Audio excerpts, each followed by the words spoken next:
Welcome everyone.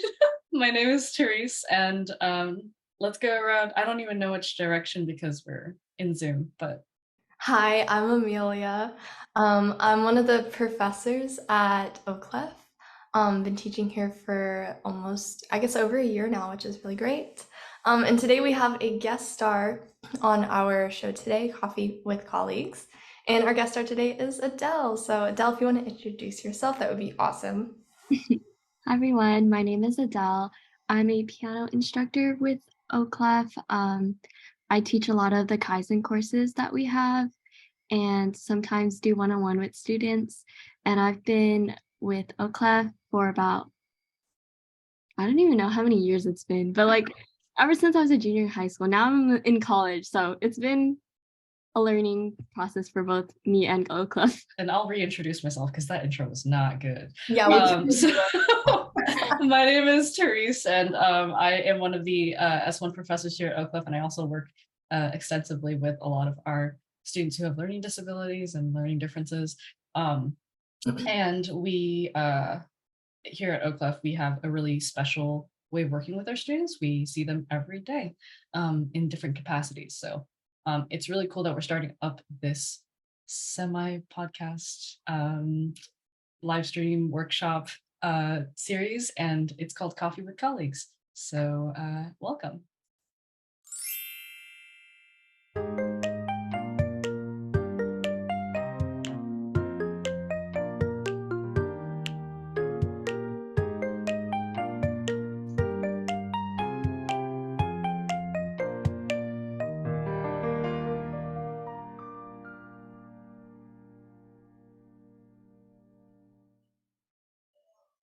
love the Cool. I know, it's so cute.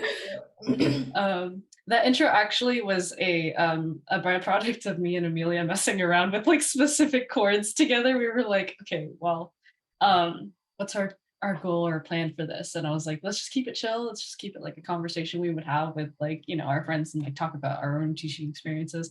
And then we were like, wait, we should come up with an intro, a podcast intro. And that's kind of where it came about. So anyways, Amelia, do you want to introduce our topic for today? Yeah. So our topic today for Coffee with Colleagues is how we achieve non-musical goals through like musical aspects, because obviously when you take piano lessons, your obvious goal is to, learn the piano, learn different musical aspects.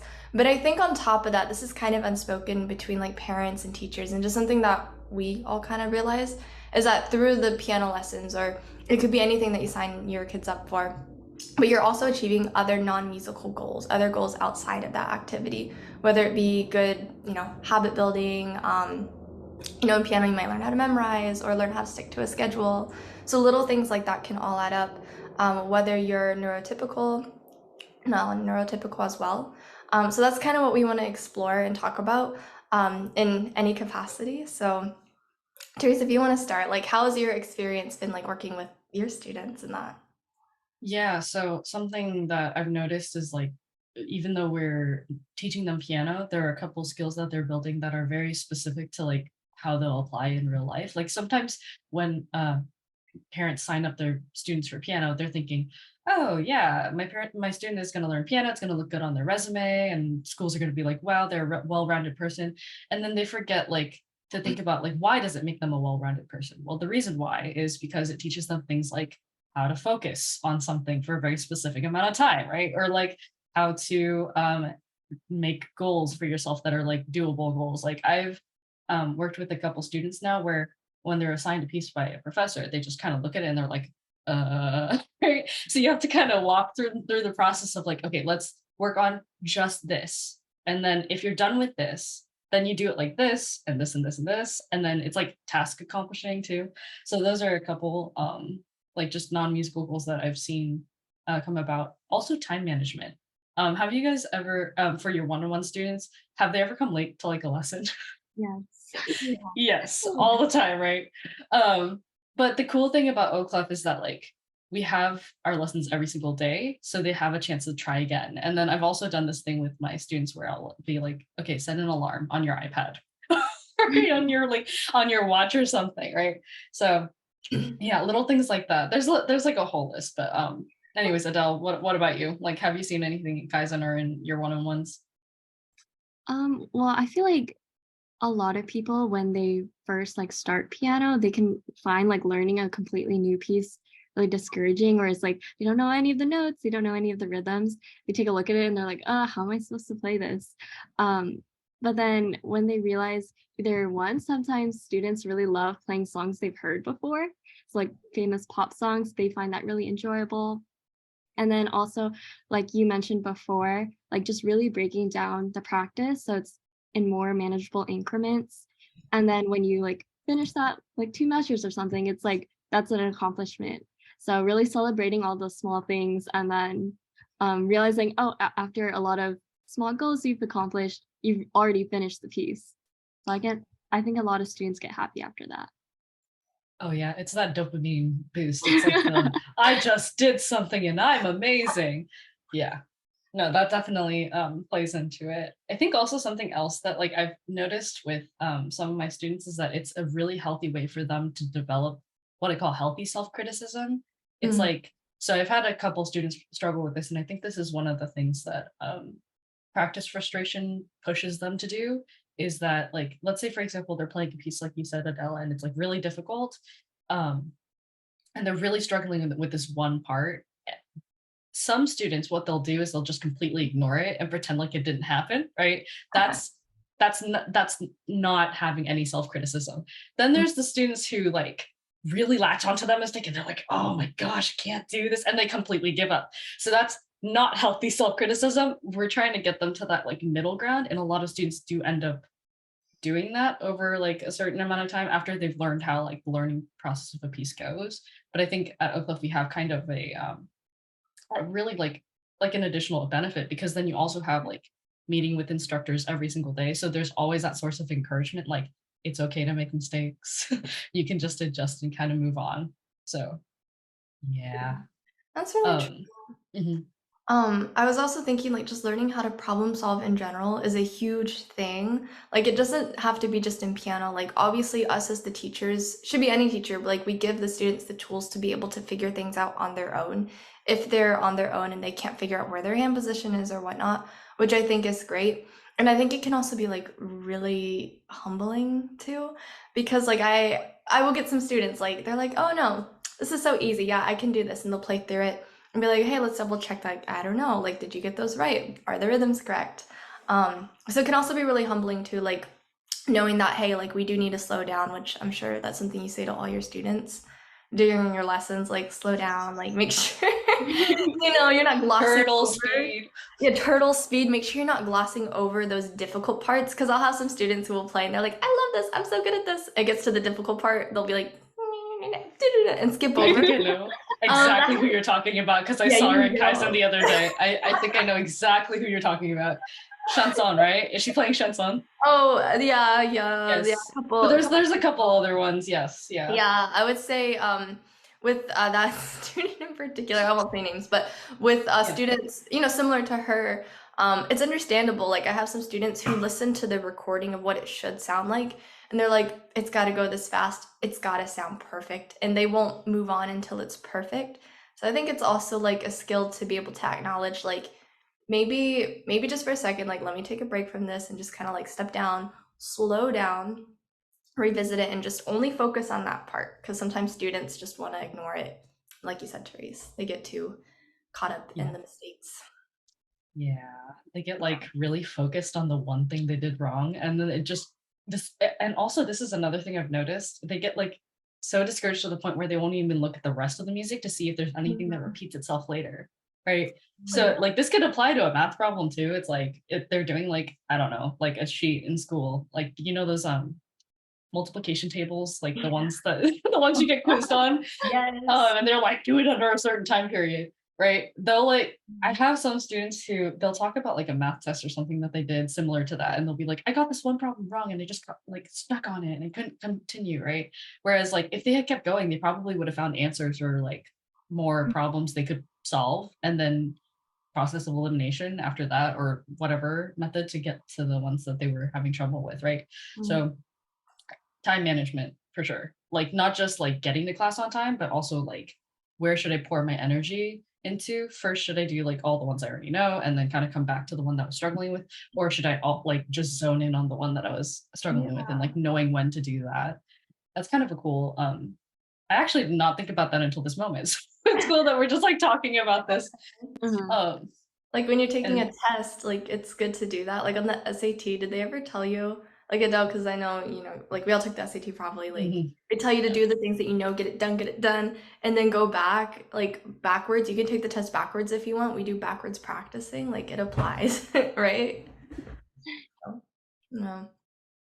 yeah. Adele, have you what's it called? Have you in Kaizen, because I know you do more Kaizen than one-on-ones, right? Is that accurate to say? Yeah. In Kaizen, have you used any like particular tools that aren't necessarily like music tools to help students? Like I know we have backwards, which is a weird one because they always get confused. Any tools that you use that are like non-musical that help the students achieve the musical? So I guess this is not necessarily a non-musical goal students have, but like a non-musical tool we use. That's a good question. Let me reflect on this a little bit. Okay.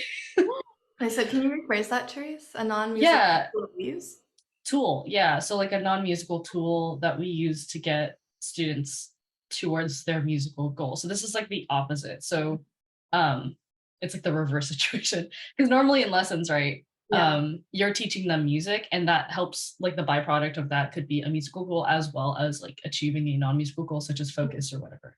But what if it's the other way around? Like as teachers, we're using non-musical tools like drawing. I don't know. Yeah. Drawing or anyways, Adele, I think you have an answer now, maybe.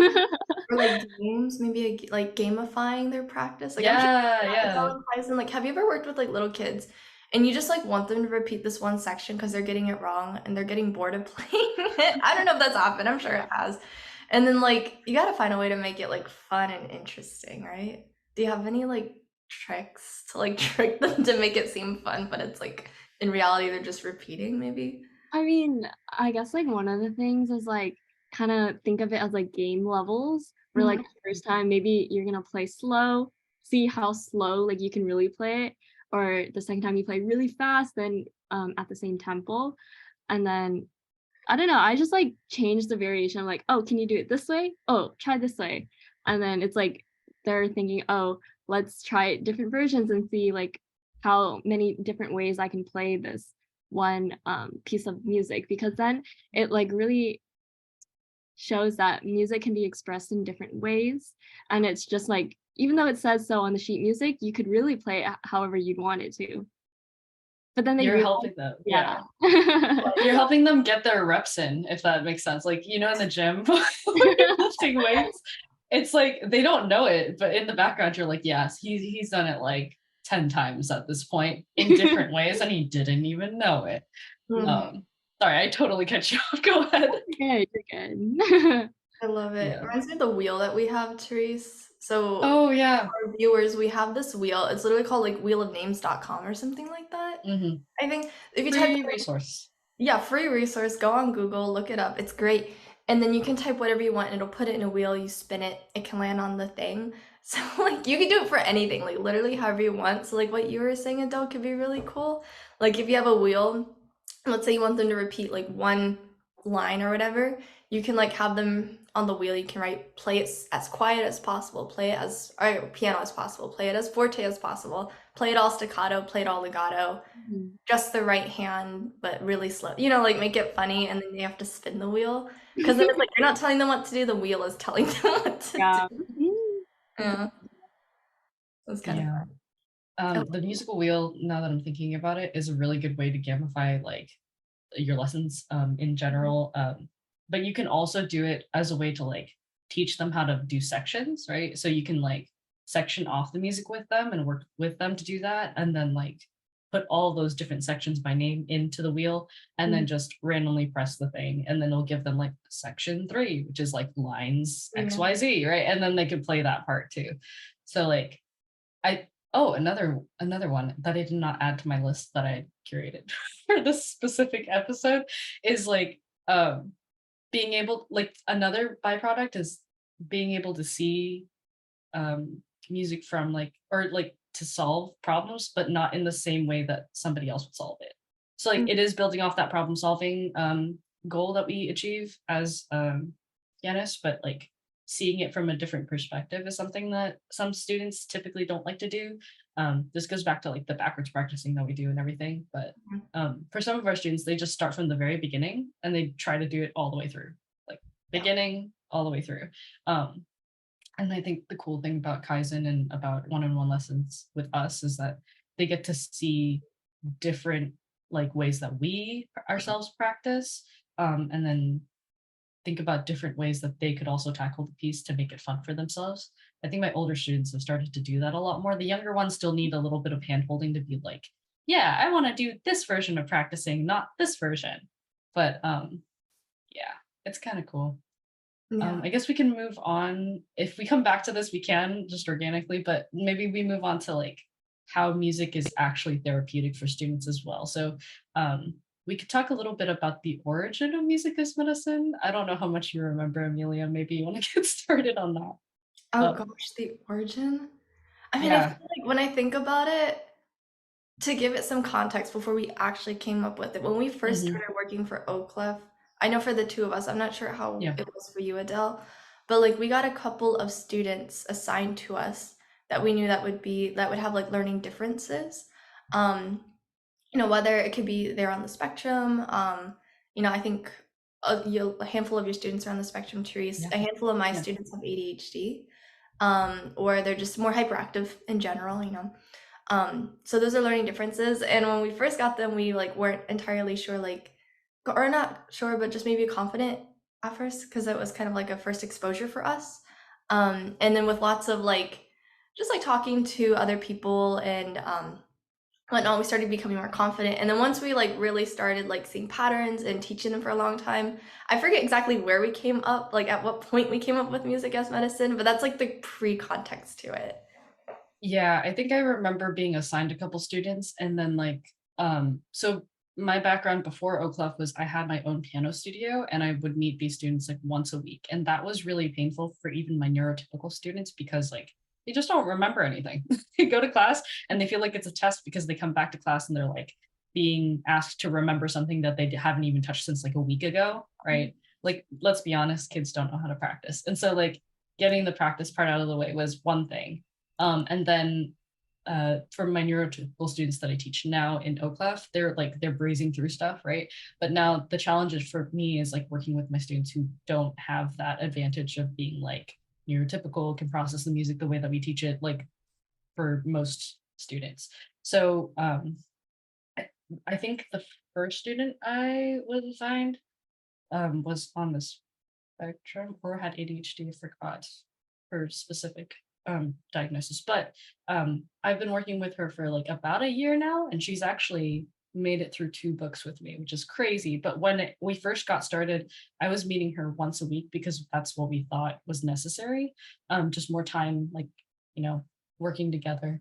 And then by chance, I think I just started having her do online lessons with me once a day for 15 minutes. Like that was, and I had a feeling that was all she could handle. And I kind of just like mentioned it to the parents. I was like, let's just try it. And if it works, it works. If it doesn't work, it doesn't work. Right. And we'll keep trying things. And I think that's just in general how um, I approached working with students like that. And then the 15-minute lesson started working because then I saw her every day and we'd repeat the same songs every day. And then we'd move on to like another song and just add it on slowly and work at her pace. And her seeing me every day was really cool for her too, because then she started developing this kind of like routine. And I think that's really important with all of our music as medicine kids is like the routine of it all, the habit building of it all. And then the trust and communication between the instructor and the student. And so after teaching her for a while, I think that's when we kind of started getting a lot more attraction in terms of like students with learning differences. Like more parents started joining Oclef with those students, and then that's when they got assigned to both you and I, Amelia. And Mhm. then I think that's where music as medicine started kind of taking off. And then the first official product that we made as Music is Medicine was our series. Check Mhm. it out on YouTube, friends. Do it. It is there. It is a free resource. Please listen to every single episode. Um, and it's crazy just how many people have like related to things that we've said or witnessed or learned from that. But yeah, I think that's like the origin of the program. But I've started to notice too that like music as medicine doesn't just apply in the, I mean, the program itself does mainly apply to our students with learning differences, but for the ones who are neurotypical, there's still an element of like music being therapeutic to them. And I think Amelia, you have a specific student who you don't need to mention the name I won't just mention for safety reasons, but can you I have a maybe tell handful us of about that? students. Yeah. Yeah, I have a handful of students like that. Whether they are diagnosed with something like ADHD or like they don't even have any formal diagnosis, like their parents will tell me ahead of time, like, hey, like my child, like they want to take piano because they want to learn the fun song. Like they just want to learn like little snippets of things just so they can kind of get it out of their system. It's a channel for them to like recognize something and be like, I'm so cool. And then for me as a teacher, of course, I'll do that, especially like once I meet the student, I kind of know where to meet them in terms of their needs. My thing, and like I'm sure you guys can talk about it, and I have a question for you, Adele, on this, but it's like finding that balance between it being therapeutic, but also like giving them just enough challenge so I'm not completely holding their hand. Like as a one-on-one teacher, I'm like, okay, like I want to make it fun. I'm gonna check in with you emotionally, see what you need. I ask them a lot. I'm like, what do you know, I'll give them their routine of the day. Like, you got to sight read this piece. Now that we're done, like, what is your goal today? Um, but I'm always finding that balance. I'm like, how often should I like really push them out of their comfort zone? And when do I like draw back and find their balance? I've been doing like emotional check-ins with a couple of my students, and that has like kind of engaged the lesson for me. But my thing is like specifically Kaizen. I don't have all of my I guess students like that go to Kaizen because like we have such a specific language, a very specific routine. Like if they get out of it, they won't focus. So I'm always like concerned, not concerned, but I'm just like, I wonder how it will be. So I was just wondering, Adele, like, have you ever run into maybe some students who have struggled because Kaizen may be new to them or out of the routine? And like, how do you work with students like that? Yeah, of course. So I definitely have encountered students that are coming to Kaizen for the first time, and then they make it very clear, like when they come in, they're like, "Oh, this is my first Kaizen. Like I don't really know what to do." And especially if you're not sure if there's it's their first Kaizen, and you put them into a breakout room, and then you're like planning on checking in them after, but then they're like, what do I do in this breakout room?" And they come right out of it. So in those cases, when you get new students, it's really important to like establish like what Kaizen is all about. Because if you don't say what clearly it is on the very first lesson that you're gonna be like, I never want to come back to this. This is like a waste of my time, right? But that's not what Kaizen is. It's really there for you to be guided in your practice. So you have a mix of independence, but also guidance for when you need it.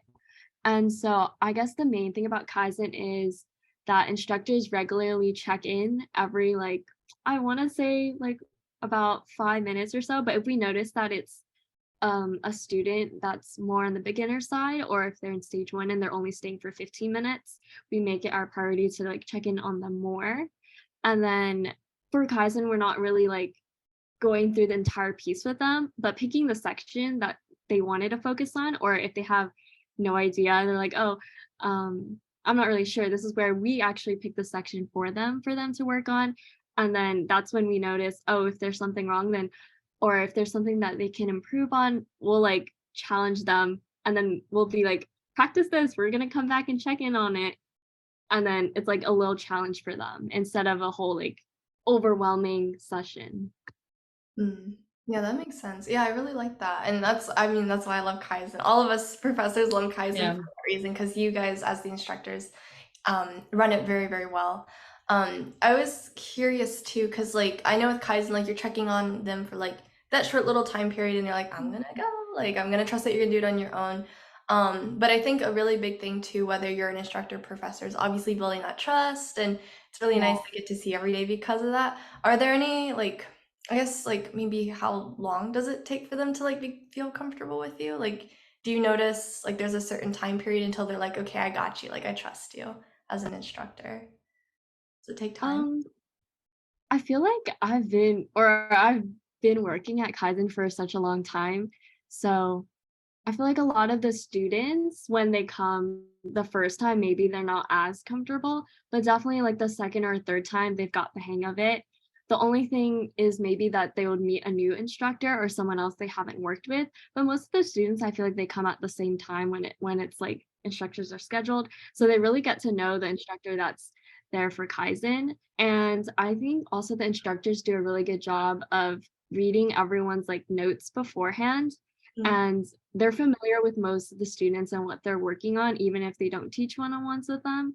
So I think it's just like a matter on both hands, like um, instructors making sure they communicate, and then being welcoming so that the students will communicate. Because I think it's really hard sometimes for students to ask questions or ask for help. Um, but really being a welcoming as much as you can be over Zoom, but having some sort of energy that really gets them excited to practice and to like learn something new. That actually, I like that you're talking about something non-musical as that we do as instructors that helps the student become more acclimated to not just like the lesson, but also the music that they're playing. Like I think I've heard um Julian, our CEO, talk about this before, but the window of opportunity that a student has. So basically, like they have a very small window when they first arrive at Kaizen, right? The more personalized you can make the experience for them, the more you can connect them to the music or connect with them just in general as a human being, right? They'll be more like the window will get bigger of like the window of opportunity will get bigger, and there's more information you can kind of feed through that window now. Like say, um, I think I have an example. One day I was trying to teach a student about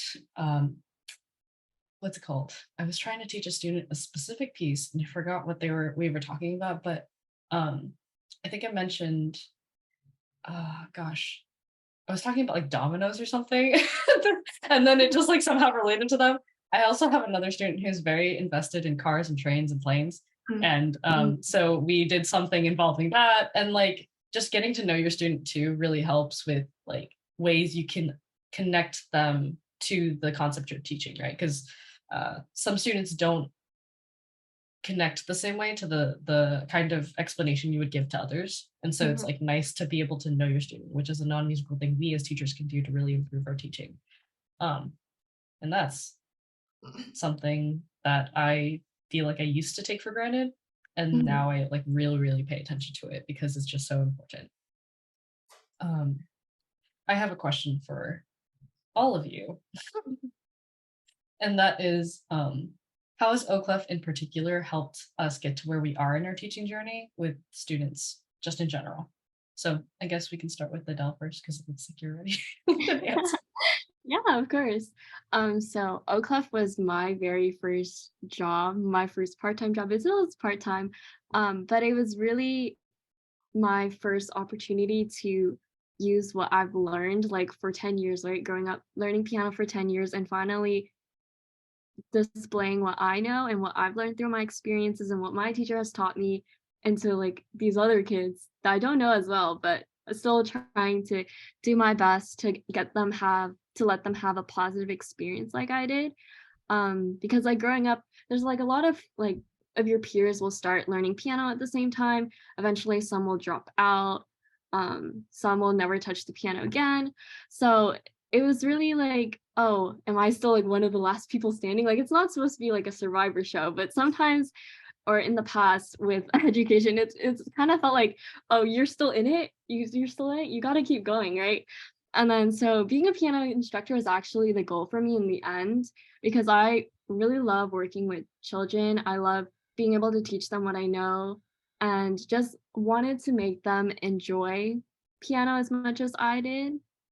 And so being at Oclef particularly helped me become a better instructor because they Oclef has a lot of methods where if the student is stuck, they have a lot of ways where you can decipher what the problem is and how they can fix it. Because sometimes you know what the problem is, but you don't know how to fix it. But if you know it's a rhythm problem, oh, they need to count, they need to maybe tap one hand, conduct.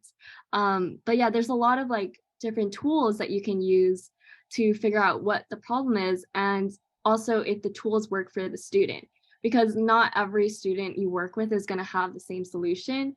It's really how they learn and what is effective for them. And so I just think Oclef has a lot of, it was like prepared for this moment. It just just knew a lot of ways that students can learn quicker and more effectively. And what we've been talking about this entire time is like the benefits of meeting every single day. So just having that option there, because I know personally from my experience, I would be practicing on my weekly lessons. So that's definitely not good. So just having lessons be less intimidating and more of a way to like, oh, I want to do better than I did yesterday, even 1% better. If you do 1% better for 100 days, you're already 100% better, right? So I think just Oclef has taught me a lot, and I just want to keep learning from my experiences with working with the students. Amelia. Love that. I know. I was literally like, oh my gosh. I love So that. inspirational. Yeah, it really is. Especially because I know you've been with like the Oclef system longer than Therese and I have. Both of us, yeah. So it's like a, you've been in it, you've been there from like the beginning, I'm sure. So like you've seen the company grow, you've seen certain students grow and your coworkers too. So it's really awesome. I guess like in almost 2 years now, and almost the 2 years that I've been working here and just being a piano instructor, I mean, it's been amazing. Like I love our topic today because it's not just like the musical goals that I've seen my students achieve. Like I've seen my students grow up so much musically, but even just outside, I'm realizing I'm like they're growing up too as little humans, Like I met some of them when they were just like 7 or 8, and now they're almost 9, 10, whatever. But they're maturing, and I really like that as Oclef. Like do 1% every day, like you will eventually get 100% better, and you just keep growing and compounding that. And I think such a cool goal that we have is that we're not here to see them every day in a weird way, like as your one-on-one teacher, but we're really there to help them become independent, to become more self-sustaining, and maybe eventually if they wanted to one day become an instructor and give back to the community. So like I love that as a goal, just to like see them let go a little bit more, even though it hurts like as an instructor or teacher sometimes, like, oh, I miss you, but I know it's your time. Like I don't need to see you every day anymore. You should be, going to Kaizen on your own to practice.